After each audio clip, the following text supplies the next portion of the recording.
Former New Britain elementary school teacher is in police custody this morning. He was arrested after an investigation into alleged inappropriate behavior. Eyewitness News reporter Cassidy Williams joins us now live in New Britain with the very latest information about the investigation as well as the arrest. Good morning, Cassidy.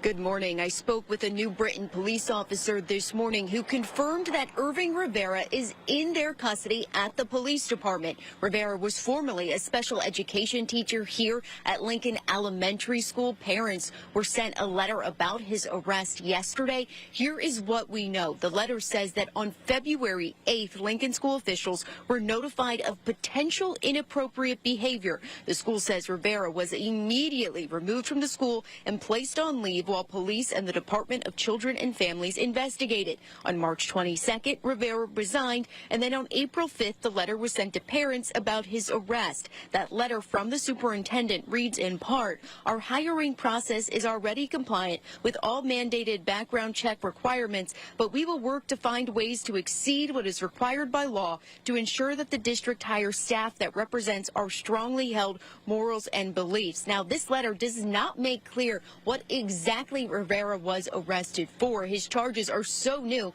that he does not yet show up in the online court record system. New Britain police say more information should be available later this morning once the records division is open. For now in New Britain, Cassidy Williams, Channel 3 Eyewitness News. All right, thank you, Cass.